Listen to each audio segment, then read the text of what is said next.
कल हमने chapter number 4 के एमसीक्यूज़ को परफॉर्म किया था और कल हमारी क्लास में जो 3 स्टूडेंट्स मौजूद थे, मुबश्शिर, आसिम और हसन, उनसे हमारी कल बात की थी कि आज की क्लास में इंशाअल्लाह ताला अज़्ज़ा वजल हम चैप्टर नंबर 4 के कॉलम मैचिंग के सवालात और फिर उसके बाद इंशाअल्लाह चैप्टर नंबर 2 के एमसीक्यूज़ और कॉलम मैचिंग परफॉर्म करेंगे। इस तरह से फिर ये हमारा चैप्टर नंबर 1 एक्सरसाइज के साथ, चैप्टर नंबर 2 एक्सरसाइज के साथ और चैप्टर नंबर 4 हमारा जो है वो इंशाअल्लाह ताला एक्सरसाइज के साथ कवर हो जाएगा। फिर इसके बाद हम चैप्टर 3 और 5 इन दोनों चैप्टर्स को पैरेलल लेके चलेंगे और कोशिश होगी कि एज सुन एज जितना जल्दी हो ये हमारा दोनों चैप्टर्स भी वाइंड अप हो जाए। फिर उसके बाद चैप्टर 6 और 7 हमारे रह जाएंगे, मतलब 3 चैप्टर्स हमारे आज अल्लाह ताला ने चाहा तो इंशाअल्लाह ताला अज़्ज़ा वजल एक्सरसाइज के साथ हमारे कंप्लीट हो जाएंगे। और उसके बाद फिर चैप्टर जो टाइम बचेगा उसमें हम कोशिश करेंगे कि चैप्टर 3 या 5 में से कोई एक शुरू करें और फिर जो आने वाली क्लास होगी आने वाले वीक में फ्राइडे और सैटरडे, उसमें जो भी चैप्टर हमने शुरू किया होगा तो 5 और 3 इन दोनों को हम पैरेलल लेके चलेंगे और उन क्लासेस के अंदर इन दोनों चैप्टर्स को भी इंशाल्लाह वाइंड अप करेंगे। तो पहले हम चैप्टर नंबर 4 के जो कल हमने एमसीक्यूज़ किए थे उसी से आगे हम चैप्टर नंबर 4 के हवाले से जो हमारे पास कॉलम मैचिंग के सवालात हैं उसको हम परफॉर्म करते हैं। ये देखें आपके सामने, कल हमने ये पेज नंबर 93 जो आपकी बुक में था इसके हवाले से हमने एमसीक्यूज़ के सवालात ये कल परफॉर्म कर लिए थे। अगर कल वाली बात आपको याद आती हो तो ये 10 एमसीक्यूज़ थे जो हमारे पास पेज नंबर 92 से हमने स्टार्ट किए थे और इसको हमने कल की क्लास में वाइंड अप किया था। आज हम इसी के कॉलम मैचिंग की तरफ जाएंगे पेज नंबर 94 पर। इसमें हमारे पास जो आंसर्स मौजूद हैं, जो 2 कॉलम्स हैं, एक कॉलम ए और एक कॉलम बी। ये बात कॉलम ए और कॉलम बी के हवाले से कि ये बात हमने पहले भी आपको जब फिज़िकल क्लास में आप मेरे साथ मौजूद थे तब भी मैंने आपको ये बात बताई थी कि जब हम कॉलम मैचिंग करें तो कॉलम मैचिंग हम किस तरह से करेंगे। तो उसके मैंने आपको 2 तरीके बताए थे। एक तरीका तो ये बताया था कि आप कॉलम ए को एज इट इज़ उतारें और कॉलम बी की जो वैल्यूज़ हैं वो ए के मुताबिक अरेंज कर लें। एक तरीका तो आपको ये मैंने बताया था। दूसरा ये बताया था कि कॉलम ए का जो कॉलम ए जैसा लिखा है वैसे उतारें, कॉलम बी जैसा लिखा है वैसे ही आप इसको उतारें और जो यहाँ का पहला पार्ट है मतलब 1 जो है, ऑप्शन 1 जो है वो कॉलम बी के जिस ऑप्शन से मैच करे उसके सामने आप इस तरह से लाइनें ड्रॉ कर दें तो भी आपके पास वो राइट हो जाएगा। अब यहाँ पर हमारे पास लाइनें हम ड्रॉ नहीं कर रहे, ना हम इसको अलग उसमें लिख रहे हैं, मैं सिर्फ इसके आंसर्स आपको बता रहा हूँ। आप अपने पास जब इसको राइट करेंगे तो आप ये कीजिएगा कि बेहतर तरीका ये है कि आप इसी तरीके से 2 कॉलम बनाइएगा, ये सी को हटा दीजिएगा, ठीक है। 2 कॉलम बनाइएगा, एक ए और बी को खाली छोड़ दीजिएगा। ए का जिस तरह पहला पार्ट है parts of N IPv4 address, ठीक है, इसके जो भी आंसर यहाँ से आपके पास मैच करे तो इस 1 के सामने वाला आंसर आपने लिख देना है, बेहतर ये। और अगर आप चाहते हैं नहीं नहीं सर अब ये हम कहाँ लिखें, तो बेहतर ये है कि या तो फिर आप ये वाला कॉलम जैसा लिखा है वैसे उतार दें, ये जैसा लिखा है वैसा उतार दें और यहाँ का जो भी ऑप्शन यहाँ के जिस ऑप्शन से मैच करे उसके सामने स्केल रख के और लाइन ड्रॉ कर दें। चाहे वो आप पेंसिल से ड्रॉ करें, चाहे वो आप मार्कर से ड्रॉ करें, चाहे वो आप पेन से ड्रॉ करें, ये आपकी मर्ज़ी है, उसमें कोई आपको बाउंड नहीं कर रहा कि आपने ऐसा क्यों किया। तो आपका जहाँ जैसा दिल करे आप उसी तरीके से आप इसको मैच कर सकते हैं। अब देखें इसमें हमारे पास नंबर 1 में जो है parts of N IPv4 address, ये पहला ऑप्शन है। अब इसका यहाँ से कौन सा आंसर हमारे पास राइट होगा या होना चाहिए, तो देखें एक है हमारे पास वाइड एरिया नेटवर्क, एक है नेटवर्क एंड होस्ट, एक है ट्रांसपोर्ट लेयर, एक है डेटा लिंक लेयर, एक है कैन नॉट बी चेंज और एक है डिस्टॉर्शन। तो अब यहाँ पर IPv4 जो एड्रेस है, अमूमन ये हमने पिछली क्लासेस में बात की थी, उस पर पता नहीं आसिम बाबर साहब हमारे साथ थे या नहीं थे, लेकिन ये पिछली क्लासेस में हमने डिस्कस किया था। जो कल हम टॉपिक डिस्कस कर रहे थे IPv4 एड्रेसिंग, उसमें अगर आप देखेंगे तो वहाँ पर भी आपको ये मिल जाएगा कि IPv4 एड्रेस जो है उसके दो हिस्से होते हैं, एक उसका हिस्सा कहलाता है नेटवर्क और एक उसका हिस्सा कहलाता है होस्ट। ठीक है, तो मतलब जो भी IP आप लेते हैं जो कि 4 डिजिट्स पर मुश्तमिल होती है, जैसे कि कल हमने आपके सामने लिखा था, उन 4 डिजिट्स के हवाले से इस IPv4 एड्रेस को दो हिस्सों में डिवाइड किया जाता है। एक जो है वो नेटवर्क कहलाता है और एक होस्ट कहलाता है। तो इसके अंदर बी ऑप्शन जो है वो इससे मैच करता हुआ है, तो लिहाजा इसका जो 1 का जो आंसर होगा वो आपके पास होगा बी। तो मतलब ये वाली चीज़ आपने यहाँ लिखी और इस वाले आंसर को आपने इस वाले कॉलम में यहाँ पर आप चाहें तो इसको राइट कर सकते हैं। ठीक है ना।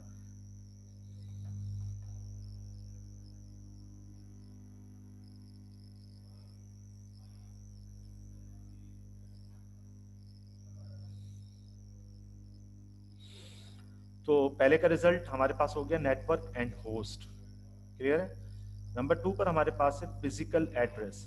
अब फिजिकल एड्रेस, कल आपसे बात हुई थी कि लॉजिकल एड्रेस चेंज हो जाता है, फिजिकल एड्रेस चेंज नहीं होता। तो यहाँ देखते हैं कोई ऑप्शन ऐसा नजर आ रहा है कि जो फिजिकल एड्रेस से मैच करता हो। तो ऑप्शन ई जो है वो है कैन नॉट बी चेंज। तो फिजिकल एड्रेस जो है वो चेंज नहीं होगा। तो इस हवाले से इसके सामने मतलब फिजिकल एड्रेस के सामने आप ये वाला जो सेंटेंस है वो आप यहाँ पर राइट कर देंगे। तो इसका रिजल्ट आपके सामने फिजिकल एड्रेस के सामने क्या आ जाएगा कि can not be change, physical address can not be change. और IPv4 एड्रेस के सामने क्या आ गया, IPv4 एड्रेस के सामने आ गया कि नेटवर्क एंड होस्ट। तो नंबर 1 और नंबर 2 इन दोनों का रिजल्ट हमने यहाँ पर राइट करना है, इन दोनों को यहाँ से हटाकर। ठीक है। नंबर 3 पर अगर आप देखें तो लिखा हुआ है change in shape of signals. Shape of signals, इसका रिजल्ट आपके पास क्या होना चाहिए, change of shape of signals. ये कल MCQs भी हमने पढ़ा था, तो इसके अंदर आपके पास कौन सा वाला आना चाहिए option, can not be change, sorry change in shape of signals. इसमें किसको हम लिखें, आसिम साहब अगर आप थोड़ी सी रहनुमाई फरमाएं। अगर आपका माइक ऑन है और अगर माइक ऑन नहीं है तो अगर आप चैटिंग के ज़रिए हमसे अगर बातचीत करना चाहें, मोहम्मद आसिम बाबर अगर कुछ लिखना चाहें, क्योंकि कल भी हमने आपसे कहा था लेकिन आपकी तरफ से कोई रिस्पांस नहीं आ रहा था।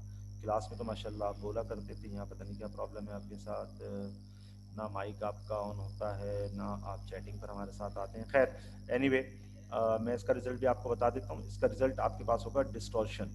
ये कल भी हमने आपसे शेयर किया था डिस्टॉर्शन के हवाले से, जिसमें आपने कहा था कि जब सिग्नल्स सेंडर से रिसीवर की तरफ जाते हैं तो उसमें चेंज आता है और चेंज ऑफ शेप होता है, और चेंज ऑफ शेप को हम कहते हैं डिस्टॉर्शन। तो यहाँ पर चेंज और in signal of change in shape of signal की जो सिग्नल का शेप है वो शेप तब्दील हो जाता है, तो उसको क्या कहते हैं, तो क्या उसको हम कहते हैं डिस्टॉर्शन।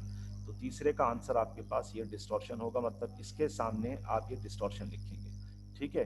नंबर 4 है a network connecting two continents. A network connecting two continents, दो जगहों को आपस में, टू कॉन्टिनेंट्स, दो हिस्सों को अगर आपस में आप कनेक्ट करना चाहें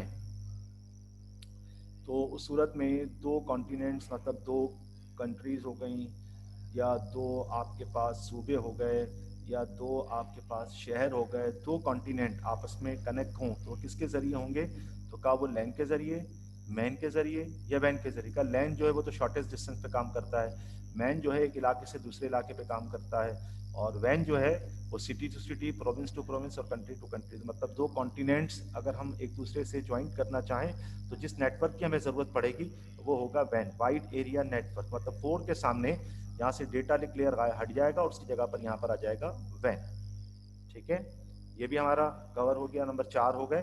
नंबर 5 का है TCP and UDP are used at, TCP and UDP are used at, क्या यूज करेंगे, TCP and UDP are used at, इसमें क्या आना चाहिए।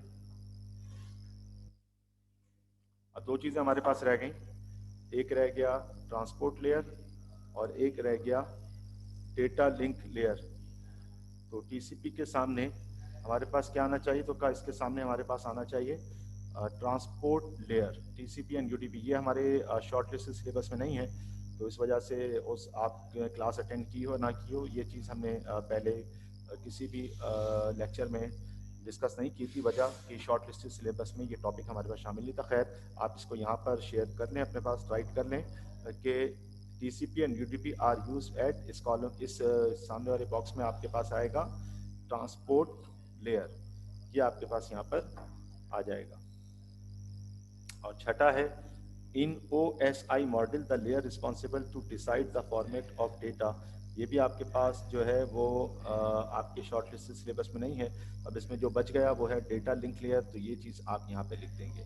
ठीक है, डेटा लिंक लेयर ये आपके पास इस वाले ऑप्शन के सामने 6 के सामने आएगा, डेटा लिंक लेयर। ठीक हो गया।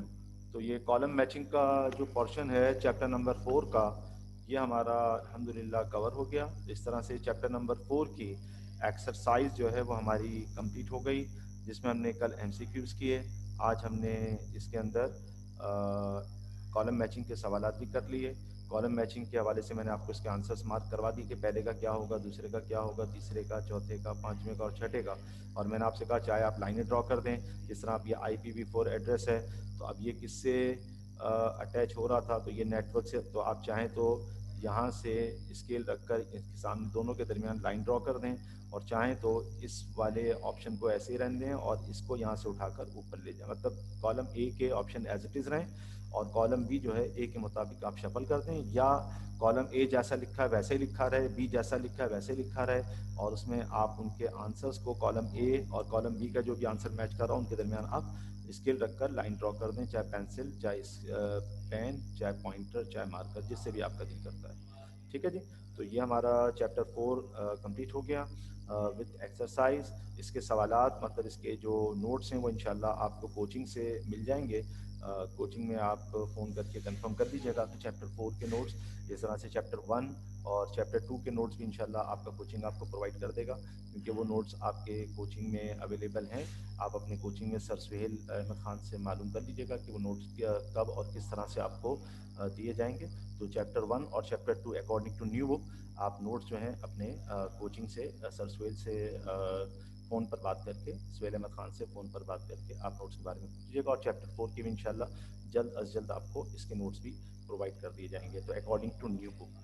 क्योंकि मैं आपको याद होगा चैप्टर नंबर 1 के बहुत सारे सवालात जो मैंने आपसे कहा था कि वो हमारे पास पुरानी बुक के 4 चैप्टर और नई बुक का 1 चैप्टर, तो उसमें से बहुत सारे टॉपिक्स, मेजॉरिटी 90% ऐसे थे कि जो आपके पुरानी बुक के हिसाब से नई बुक के अंदर वो टॉपिक मौजूद थे, और पुरानी बुक के हिसाब से नोट्स आपकी कोचिंग ने आपको प्रोवाइड किए थे।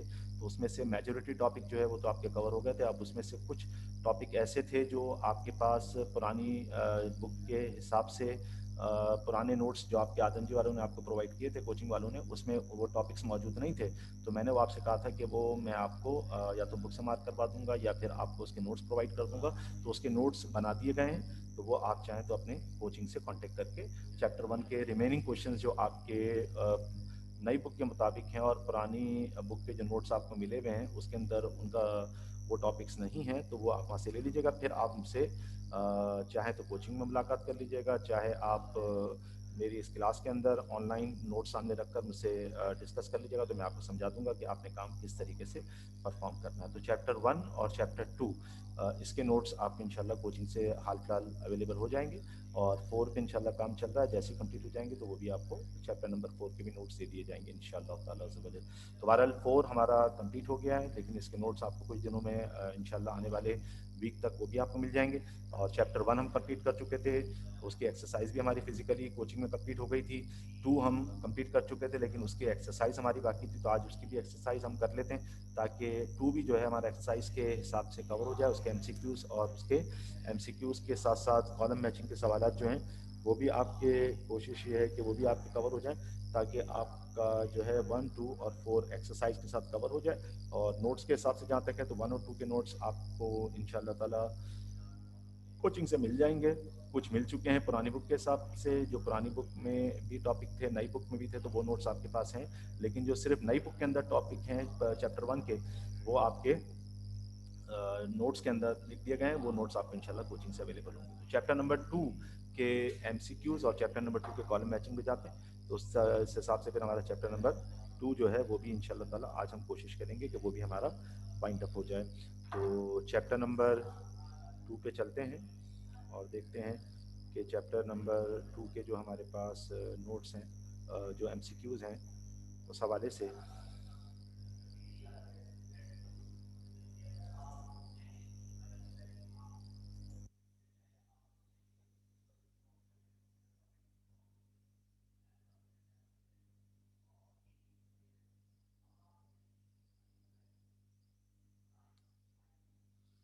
ये हम आ गए चैप्टर नंबर 2 की एक्सरसाइज पर, क्योंकि 1 के हमने एमसीक्यूज और कॉलम मैचिंग आपको क्लास में परफॉर्म करवा दिए थे।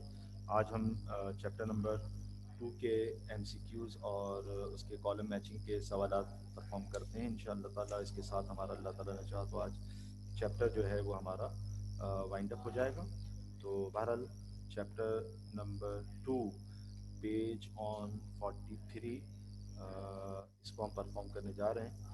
इसकी पहली जो हमारे पास चूज़ द करेक्ट आंसर में नंबर 1 पे जो हमारे पास ब्लैंक मौजूद है, उसमें है the software which performs, page number 43। Asim Babar हमारी क्लास से थोड़ी देर के लिए आउट हो गए थे किसी बनी बात की बिना पर। खैर ये दोबारा हमारी क्लास का हिस्सा आ गए। तो चैप्टर नंबर 2 के एक्सरसाइज में पेज नंबर 43 को अगर आप देखेंगे, अगर बुक आपके सामने है तब भी ठीक है, और बुक नहीं है तो ये मैं आपके सामने बुक का पेज नंबर 43 आपकी स्क्रीन पर भी लैपटॉप या मोबाइल पर या डेस्कटॉप कंप्यूटर पे आपको शो हो रहा होगा। तो वहीं से आप इसको मेरे साथ देखें, तो मैं इसके आंसर्स आपको बताता जाऊंगा ताकि ये आपके पास जो है एक्सरसाइज हमारे पास कवर हो जाए। तो देखें नंबर 1 पर है the software which performs all basic task. The software which performs all basic task, कौन सा सॉफ्टवेयर है जो सारे काम जो है वो सिस्टम्स के परफॉर्म करता है, जो कि सॉफ्टवेयर और हार्डवेयर दोनों के हिसाब से वर्किंग कर रहा होता है। आसिम बाबर साहब अगर आंसर पता है तो थोड़ा सा बताएं, अगर बता सकते हैं, वरना फिर मैं इसका रिजल्ट आपको बता दूं। आसिम बाबर अगर मेरी आवाज़ सुन रहे हैं चैटिंग के ज़रिए मुझे बता दें, या फिर माइक ऑन करके बता दें अगर इजीली पॉसिबल है आपके लिए। कम से कम ये तो पता चले कि आप मेरी क्लास का हिस्सा हैं। तो अगर आप इजीली बता सकते हैं आसिम बाबर, चलें इनकी तरफ से आंसर नहीं आ रहा, खैर एनीवे, तो मैं इसका रिज़ल्ट आपको बता देता हूँ। इसका रिज़ल्ट हमारे पास होगा ऑप्शन सी, ऑपरेटिंग सिस्टम। ठीक है, द नंबर 1 जो आपकी एमसीक्यूज़ के हवाले से एक्सरसाइज पेज ऑन 43 में जो पहली ब्लैंक है उसका ऑप्शन सी हमारे पास राइट होगा, ऑपरेटिंग सिस्टम। नंबर 2 है हमारे पास the software, the software which performs or sorry a program that enables user to interact with computer is called, a program that enables user to interact with computer is called, कि programme के ज़रिए से जब user से contact किया जाता है, बातचीत होती है, तो इस चीज़ को हम क्या कहते हैं। तो इसके भी आपके पास 4 ऑप्शन हैं, A B C D, my document, start menu, desktop और इंटरफेस। तो इसका रिज़ल्ट आपके पास होगा इंटरफेस, वो काम जिसमें यूज़र और कंप्यूटर एक दूसरे के साथ, ये कंप्यूटर और यूज़र का जो इंटरेक्शन होता है, वो उस चीज़ को हम क्या कहते हैं, तो उसको हम कहते हैं इंटरफेस। ठीक है, और नंबर 3 है हमारे पास the process of checking computer starting operating system and making it ready to work is refer to as, उस चीज़ को हम क्या कहेंगे कि जिसमें कंप्यूटर रेडी पोजीशन में आ जाता है, वो तमाम डिवाइसेस को चेक करता हुआ कंप्यूटर की स्टार्टिंग पोजीशन में जाता है और ऑपरेटिंग सिस्टम की मदद से स्टार्ट हो जाता है और उस जगह तक पहुंच जाता है कि जहां से आप मुख्तलिफ सॉफ्टवेयर्स को यूज़ कर सकें।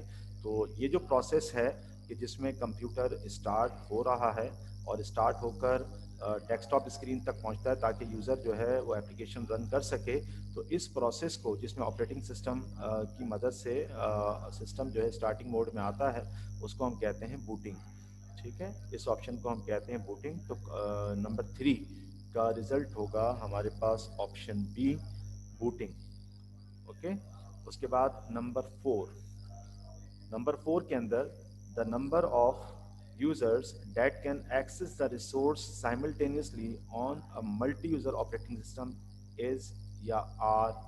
इसमें से क्या होगा कि जब मल्टी यूज़र ऑपरेटिंग सिस्टम की मदद से, एक होता है सिंगल यूज़र ऑपरेटिंग सिस्टम और एक होता है मल्टी यूज़र, जब मल्टी यूज़र ऑपरेटिंग सिस्टम की मदद से हम कंप्यूटर को स्टार्ट करते हैं तो जो हमारे पास नंबर ऑफ़ यूज़र्स होते हैं वो एक होता है, दो होते हैं, सिर्फ एक एडमिनिस्ट्रेटर होता है, मतलब जो सारे सिस्टम्स को मैनेज कर रहा होता है, या फिर बहुत सारे यूज़र्स हो सकते हैं कि जिनकी तादाद फिक्स नहीं है।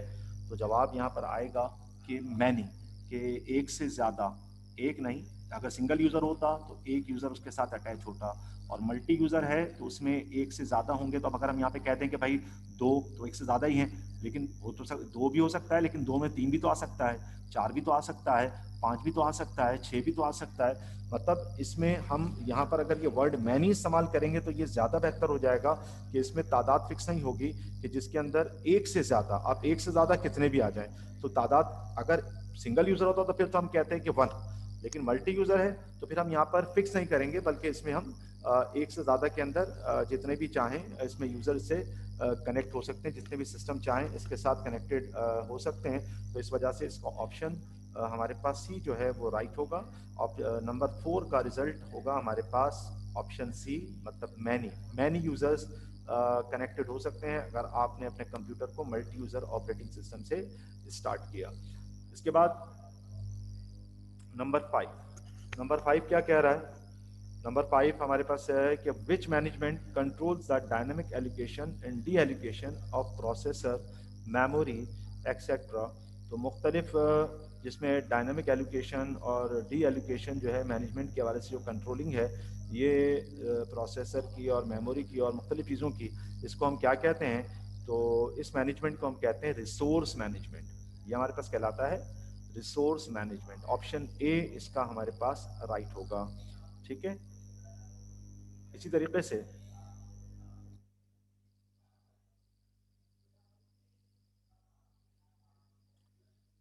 नंबर 6 ये हमारे शॉर्ट लिस्ट सिलेबस के अंदर चीज़ शामिल नहीं है, लेकिन बहरहाल इसका ऑप्शन आप अपने पास राइट कर लीजिएगा कि इसका रिजल्ट आपके पास क्या होगा कि in which operating system jobs are executed in groups.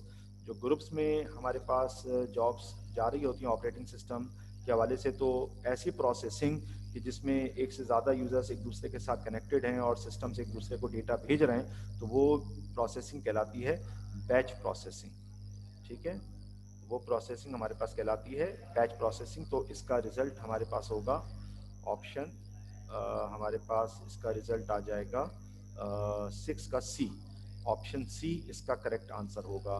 तो 1 to 6 ये हमारे पास पेज नंबर 43 पर थे, ये हमने कवर किए। अब इसके बाद नंबर 7 पर चलते हैं और नंबर 7 पर देखते हैं हमारे पास क्या चीज़ मौजूद है। तो नंबर 7 में जो है वो हमारे पास the system that the system that guarantees that critical task should be completed without shortest delay is dash। ये भी हमारे शॉर्टेस्ट सिलेबस में नहीं है, ये भी हमारे पास शेयरिंग के हवाले से जो डेटा हमारे पास है इसमें बैच प्रोसेसिंग है, हार्ड रियल टाइम है, सॉफ्ट रियल टाइम है, टाइम शेयरिंग है, ये हमारे पास डेटा की शेयरिंग के हवाले से था। तो ये भी हमारे शॉर्ट लिस्ट सिलेबस में नहीं है। खैर, इसका जो ऑप्शन हमारे पास होगा वो बी हमारे पास करेक्ट होगा, hard real time. Hard real time इसको आप अपने पास टिक कर लीजिएगा। तो ये हमारे पास जो है हार्ड रियल टाइम जो है इसका करेक्ट आंसर होगा। नंबर 8 की तरफ चलते हैं। DOS is an example of dash, कि डॉस जो है वो किस किस्म के ऑपरेटिंग सिस्टम से मैच करता है? Real time processing operating system, multi processing operating system, single user operating system और मल्टी यूज़र ऑपरेटिंग सिस्टम। तो इसका रिजल्ट हमारे पास होगा option C, single user operating system. Option C 8 का करेक्ट आंसर होगा। और नंबर 8 का करेक्ट आंसर होगा option C, single user operating system, जिसमें हमारे पास लिखा सिंगल यूज़र ओएस। ओएस की लॉन्ग फॉर्म जो है वो ऑपरेटिंग सिस्टम है। तो खैर, single user OS option C इसका करेक्ट आंसर होगा। नंबर 9 को देखते हैं, the group of programs that helps office workers, the group of programs that helps office workers to do a number of routine tasks easily and efficiently is called, कि उस software को हम क्या कहते हैं कि जिसमें हम ऑफिस के हवाले से मुख्तलिफ जो ऑफिस जान पे काम करने वाले लोग हैं मुख्तलिफ किस्म के जो रूटीन के टास्क होते हैं वो इजीली परफॉर्म कर लेते हैं, तो वो कौन सा सॉफ्टवेयर है, तो का उसको हम कहते हैं ऑफिस ऑटोमेशन। ऑफिस ऑटोमेशन ये हमारे सिलेबस का चैप्टर नंबर 3 भी है, और जिसमें हमारे पास M S Word, M S Excel, और तीसरा जो है वो पावर पॉइंट जो हमारे सिलेबस में शामिल नहीं, लेकिन ऑफिस ऑटोमेशन के अंदर हमारे पास ये सॉफ्टवेयर आते हैं जिसको मर्ज करके एक नाम दिया गया है जिसको हम कहते हैं एम एस ऑफिस। और ऑफिस ऑटोमेशन के हवाले से कि ऑफिस में काम करने के लिए हमें जिन जिन सॉफ्टवेयर की ज़रूरत पड़ती है उन सबको इकट्ठा करके उसको एक नाम से याद किया गया, और वो नाम हमारे पास है ऑफिस ऑटोमेशन। इसमें एम एस वर्ड, एक्सेल और पावर पॉइंट वगैरह शामिल हैं। तो ऑफिस ऑटोमेशन क्वेश्चन नंबर 9 जो है ब्लैंक, उसका करेक्ट आंसर होगा ऑफिस ऑटोमेशन। ठीक है, इसका करेक्ट आंसर होगा आपके पास ऑफिस ऑटोमेशन। नंबर 9 का ऑप्शन डी राइट होगा, ऑफिस ऑटोमेशन। लास्ट आपके पास ब्लैंक है, ये भी आपके पास जो है वो आपके शॉर्ट लिस्टेड सिलेबस में नहीं है, लेकिन बहरहाल इसका भी आंसर मार्क कर लीजिएगा। लेकिन पहले इसको हम पढ़ लेते हैं। The operating system that allows frequent switching from one task to another, the operating system that allows frequent switching from one task to another, एक टास्क से एक काम से दूसरे काम पर फ्रीली अगर आप मूव करना चाहते हैं तो उस ऑपरेटिंग सिस्टम को जिसके ज़रिए से हम एक जगह से एक सिस्टम से दूसरे सिस्टम पर या एक टास्क से दूसरा टास्क अगर हम परफॉर्म करना चाहते हैं, वो कौन सा ऑपरेटिंग सिस्टम है जिसमें हमारे पास अगर हम एक कंप्यूटर पे काम कर रहे हैं और उसमें हमने एक फाइल ओपन की, मतलब एक फाइल हमारा एक टास्क है, उसी की मौजूदगी हमने दूसरा टास्क भी परफॉर्म करना चाहा और हमने कहा वो भी ओपन रहे, तो ये जो है इसको हम क्या कहेंगे, तो इसको हम कहेंगे टाइम शेयरिंग, कि जिसमें हमारा टाइम बच जाता है कि अगर मैंने एक फाइल ओपन की, अब मैं इसको क्लोज करके दूसरी फाइल ओपन करता हूँ, तो उसके लिए मुझे पहले को क्लोज करके जब दूसरे पर जाऊँगा तो उसमें मेरा टाइम लगेगा। और अगर एक फाइल ओपन है और दूसरी फाइल भी ओपन कर लेता हूँ तो 2 फाइलें ओपन हो गई। अब मुझे दोनों में से जिस पे भी काम होगा जस्ट 1 क्लिक पर वो मेरी फाइल मेरे सामने उस डेटा उसका मौजूद होगा, तो मुझे वहाँ नहीं जाना पड़ेगा जहाँ पर वो फाइल फिजिकली मौजूद है, कि जिससे मेरा टाइम बच जाएगा। तो टाइम की शेयरिंग जो है जिस ऑपरेटिंग सिस्टम के हवाले से हमारे पास हो रही है, कि उसको उस ऑपरेटिंग सिस्टम के हवाले से कि जिसमें हम फ्रीली एक टास्क से दूसरे टास्क को परफॉर्म करने जाते हैं, कि एक टास्क से दूसरे टास्क पर मूव करते हैं, तो किसी भी ऑपरेटिंग सिस्टम में इस अमल को, इस प्रोसेस को हम क्या कहते हैं, तो इसको हम कहते हैं टाइम शेयरिंग। तो ऑप्शन डी जो है ये हमारे पास इसका राइट होगा। तो नंबर 10 जो ब्लैंक हमारे पास मौजूद है, इसका ऑप्शन जो है वो हमारे पास डी राइट होगा। तो इस तरह चैप्टर नंबर 2 की हमारे पास एमसीक्यूज भी वाइंड अप हुए। अब इससे आगे हम कॉलम मैचिंग की तरफ चलते हैं। इसके बाद हमारा ये चैप्टर नंबर 2 जो है ये भी वाइंड अप हो जाएगा, और फिर इंशाअल्लाह ताला अज़्ज़ व जल ज़िंदगी रही तो आने वाले फ्राइडे को हम जो है फिर चैप्टर 3 या 5 में से किसी एक चैप्टर को स्टार्ट करेंगे। तो पहले हम इसके कॉलम मैचिंग के सवाल देखते हैं। देखिए नंबर 1 जो है CLI।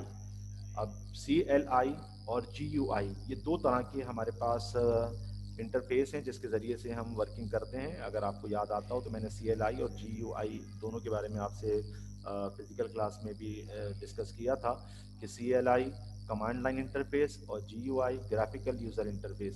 कमांड लाइन इंटरफेस जो है ये हमारे पास डॉस के हवाले से आता है, और GUI ग्राफिकल यूज़र इंटरफेस ये हमारे पास विंडोज़ के हवाले से आता है। तो अब यहाँ पर CLI का करेक्ट आंसर अगर हम इस वाले कॉलम में देखें, तरीका तो मैंने आपको बता दिया, चाहे आप लाइनें ड्रॉ करें कॉलम ए के ऑप्शन को कॉलम बी के ऑप्शन से मैच करने के लिए, चाहे आप कॉलम ए के ऑप्शन सारे एज इट इज़ रखें और बी के जो ऑप्शंस हैं उसको ए के मुताबिक शफल कर दें। जिस तरह CLI है, तो अगर मैं इसके सामने इसका करेक्ट आंसर इस वाले कॉलम में और इस वाले बॉक्स में लिखना चाहूँ, तो ये मेरे पास ऑप्शन जो है इसका बी मेरे पास राइट होगा, जिसको हम कहेंगे इंटरफेस।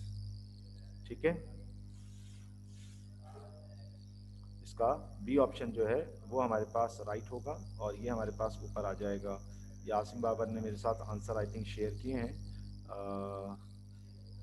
तो इसको ये मेरे ख्याल से शायद इन्होंने पीछे वाले आंसर यहाँ पर लिखकर मेरे साथ शेयरिंग की है, कि जिसमें इन्होंने करेक्ट आंसर यहाँ पर लिखे हैं। वल्लाह आलम, शायद मेरे ख्याल से इन्होंने यही आंसर लिखने की कोशिश की है, लेकिन ये आंसर राइट नहीं हो सकता है, इन्होंने किसी और हवाले से लिखा हो। खैर, मैंने राइट आंसर आपको MCQs के बता दिए थे। अब यहाँ पर हमारे पास जो है वो कॉलम मैचिंग में जो नंबर 1 पे CLI है, इसका रिजल्ट आपके पास ये ऐप वाला जो बॉक्स के अंदर जो डेटा लिखा हुआ है, ये आपके पास इस ऊपर वाले बॉक्स में आ जाएगा, मतलब CLI कमांड लाइन इंटरफेस। तो इंटरफेस जो है इसका करेक्ट आंसर होगा। नंबर 2 पर हमारे पास है विंडोज़।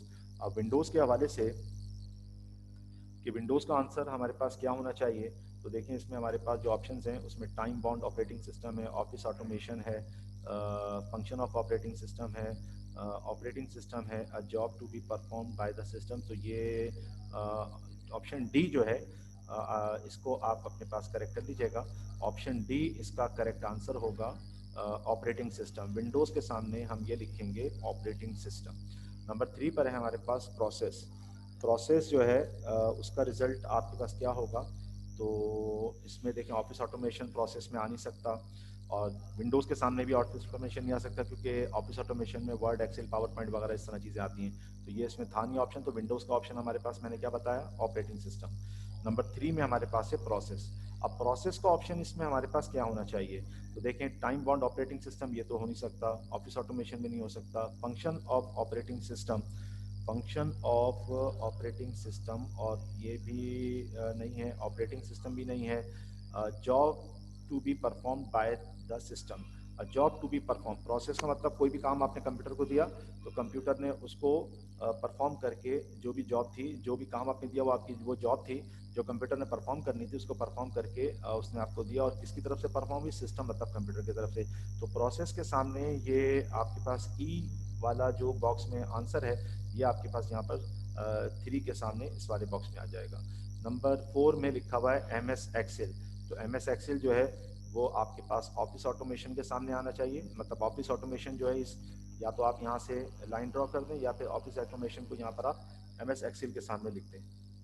ठीक है, ऑफिस MS एक्सेल के सामने आप क्या लिखते हैं, ऑफिस ऑटोमेशन, ये इसका रिजल्ट हो जाएगा। अब आपके पास दो चीज़ें बच गई, अब आपके पास दो चीज़ें बच गई। एक आपके पास है real time processing operating system, और input output management. Real time processing operating system, fifth का आंसर आपके पास, ये हमारे शॉर्ट लिस्ट सिलेबस में नहीं है, इसका रिजल्ट हमारे पास ये आएगा, time bound operating system. Time bound operating system, ये हमारे पास इसका करेक्ट आंसर होगा, जो यहाँ से उठकर यहाँ पर आ जाएगा। और लास्ट वन, इनपुट आउटपुट जो मैनेजमेंट है, ये हमारे पास ऑपरेटिंग सिस्टम के जो हमने काम पढ़े थे, कि जिसमें हमारे पास जो जो बूटिंग है, या हमारे पास प्रोसेसिंग के हवाले से मैनेज इनपुट आउटपुट मैनेजमेंट है, ठीक है ना, मुख्तलिफ हमने तकरीबन इसके जो 7 काम देखे थे, उसमें ये हमारे पास जो है इसका रिज़ल्ट हमारे पास उसी से मैच करेगा, कि जो फंक्शन ऑफ ऑपरेटिंग सिस्टम की अगर कोई हमसे बात करता है, तो उसमें हमारे पास क्या क्या थे, तो उसमें हमारे पास एक बूटिंग था, एक रिसोर्स मैनेजमेंट था, यूज़र इंटरफेस और कमांड इंटरप्रेटर था, मेमोरी मैनेजमेंट था, इनपुट आउटपुट मतलब IO मैनेजमेंट था, IO मैनेजमेंट के साथ फाइल मैनेजमेंट था, और प्रोसेस मैनेजमेंट था। अब ये 7 हमारे पास फंक्शन थे ऑपरेटिंग सिस्टम के, जो हमारी टेक्स्ट बुक का हिस्सा है। तो इसमें से कौन सा ऑप्शन इससे मैच करेगा, जिस तरह ये लिखा हुआ है इनपुट आउटपुट मैनेजमेंट। तो इनपुट आउटपुट मैनेजमेंट क्या है, तो ये ऑपरेटिंग सिस्टम का के जो फंक्शंस हैं, जो ऑपरेटिंग सिस्टम के काम हैं, तो उस हवाले से हम इसको मैच कर सकते हैं। तो ये है function of operating system. Function of operating system 7 थे, जिसमें से एक हमारे पास यहाँ पे लिखा हुआ है कॉलम ए के अंदर। तो कॉलम ए के अंदर इनपुट आउटपुट मैनेजमेंट ये आप ऐसे सुधारेंगे, और इसके सामने फंक्शन ऑफ ऑपरेटिंग सिस्टम, इसको आप इस वाले बॉक्स के अंदर राइट कर देंगे। तो इस तरह से कॉलम मैचिंग ए और बी, ये दोनों चीज़ें अल्हम्दुलिल्लाह हमारी आज कवर हो गई, कि इसके अंदर हमने कॉलम ए और कॉलम बी को भी परफॉर्म कर दिया। तो कॉलम मैचिंग चैप्टर नंबर 2 ये भी हमारे पास कवर हो गया। अब इसमें हमारे पास जो अगला काम है वो यानी समझ लें हमारे चैप्टर 3 कंप्लीट हो गए। चैप्टर 1 कंप्लीट हो गया था, उसकी हमने एक्सरसाइज जो है वो क्लास में वाइंड अप कर दी थी। चैप्टर 2 हमने कंप्लीट कर लिया था, लेकिन उसकी एक्सरसाइज के ये दो सवालात रह गए थे, ये भी मैंने यहाँ पर आपको परफॉर्म करा दिया। बाकी इसके नोट्स मैंने आपसे कहा कि आपके कोचिंग से इंशाल्लाह ताला आपको मिल जाएंगे, कॉल आए जब आ जाइएगा या कॉल करके कंफर्म कर लीजिएगा सिविल साहब से। और जो चैप्टर 1 के मेजॉरिटी सवाल तो आपको पुराने नोट्स में दे दिए गए हैं, क्योंकि उसमें जो चैप्टर 1 में जो आपके पास टॉपिक्स हैं वो पुरानी बुक के ज़्यादातर हैं, कुछ टॉपिक्स नए हैं। तो वो नए टॉपिक्स के जो नोट्स हैं चैप्टर 1 के, वो भी आपकी बुक में वो भी आपके नोट्स चैप्टर नंबर 1 के हिसाब से वो भी लिख दिए गए हैं, तो वो भी आप चाहें तो कोचिंग से ले सकते हैं। वो कोचिंग बता देंगे आपको सर सुहेल साहब कोचिंग में कि वो नोट्स आपको किस तरीके से प्रोवाइड होंगे या किस तरीके से आपको मिल सकेंगे। तो बहरहाल चैप्टर 2 का हमारे पास ये कॉलम मैचिंग और एमसीक्यूज का सवाल रह गया, तो ये भी हमने कवर कर लिया। और कुछ चैप्टर नंबर 4 भी हम कल एमसीक्यूज का कल सवाल कंप्लीट कर चुके थे, आज हमने कॉलम मैचिंग का सवाल कवर कर लिया। तो इस तरह हमारे चैप्टर 1, 2 और 4 हमारे पास कंप्लीट हो गए आंसर एमसीक्यूज और कॉलम मैचिंग के सवालात के साथ। अब इंशाल्लाह आने वाली क्लास में हम चैप्टर 3 या 5 इन दो चैप्टर में से किसी भी चैप्टर को अल्लाह ताला ने चाहा तो इंशाल्लाह हम स्टार्ट करेंगे। तो यहीं तक आज अपने काम को वाइंड अप करते हैं, क्योंकि टाइम ख़त्म हो रहा है, थोड़ा सा टाइम रह गया है 2-3 मिनट, लेकिन भारत नया टॉपिक शुरू करेंगे तो वहाँ तक हम पहुँच नहीं पाएंगे। तो खैर यहीं पर ही हम अपने काम को वाइंड अप करते हैं और आने वाली क्लास में इंशाल्लाह ताला फिर हम इससे आगे चलेंगे। ठीक है, ये हमारे साथ आसिम बाबर कह रहे हैं सर एफ है, बहरहाल इन्होंने आंसर्स यहाँ शेयर किए हैं। खैर मैंने भी आंसर्स आपको बता दिए, आप अपने तौर पर इन आंसर्स को देख लीजिएगा। और आसिम से है रिक्वेस्ट कि भाई अगर हो सके तो माइक वगैरह कोई आप अपने साथ रखें, ताकि मैं आपसे बातचीत कर करके क्लास में काम करवाता रहूँ। तो इस तरह इंशाल्लाह ताला आपको समझने में भी आएगा और मुझे भी पता चलेगा कि आप किस चीज़ के बारे में पूछे जा रहे हैं, क्योंकि आप बिल्कुल शॉर्ट लिख रहे हैं तो उससे अंदाज़ा नहीं होता आप किस चीज़ के बारे में। जिस तरह आपने सर ऐप है, अब ये ऐप है, आप एमसीक्यूज़ के बारे में ये आप इंटर ये आई थिंक ये जो आपने ऐप है ये आपने मुझे समझ में ऐसा आ रहा है कि कॉलम मैचिंग के हवाले से आप इसका आंसर बता रहे हैं। तो खैर ये आपने रिजल्ट्स तो लिखे हैं, लेकिन बहरहाल मैंने भी आपको बता दिया, आप मैच कर लीजिएगा कि कौन सा रिजल्ट आपके पास राइट है, कौन सा आपने जो बताया वो रॉन्ग है। हो सकता है आपने सारे रिजल्ट जो मैंने बताए वही हों आपके पास। तो खैर तो यहाँ पर हमारा काम कवर हो गया। आप ये चैटिंग करते हैं, ठीक है, नो प्रॉब्लम, लेकिन अगर बेहतर ये हो जाए कि इसमें आप शॉर्ट लिखते हैं, अगर आप मुझसे वॉइस के ज़रिए से बातचीत कर लेंगे माइक ऑन करके, तो उसमें मुझे ज़्यादा आपके साथ पढ़ाने में, आपको समझने में इंशाल्लाह ताला ज़्यादा मज़ा आएगा। ठीक है, बाकी इंशाल्लाह अगली क्लास यानी फ्राइडे को जो होगी उसमें हम आपसे मुलाकात करेंगे और फिर इंशाल्लाह ताला उसमें हम अपने काम को आगे लेके चलेंगे। ओके जी, अल्लाह हाफ़िज़, अस्सलाम वालेकुम।